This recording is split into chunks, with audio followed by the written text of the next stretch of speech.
and a delegation of world leaders were invited to Jerusalem. And they all sat around the table and they were talking. They were each allowed to ask one question of the leader, one of the 18 leaders of Hamas. And as you ask your question, there could be no rebuttal. You just asked the question, he answered, that was it. Dignitaries find it, or my mentor was in that meeting around that table. When it came time for his question, he asked this question: what is your position on suicide bombers?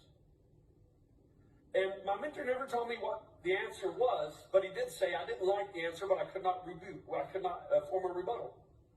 But then, as it turns out, as we're all leaving the meeting, and the leader of Hamas is getting into his limousine, whatever it is they drive, I found myself positioned beside him, and I asked God to give me a word to speak to him that would not be offensive, but at the same time would be challenging.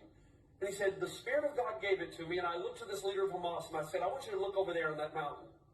That's the mountain where Abraham took Isaac. You say Ishmael, we say Isaac, doesn't matter for the argument right now, but he took his son on the mountain to sacrifice his son.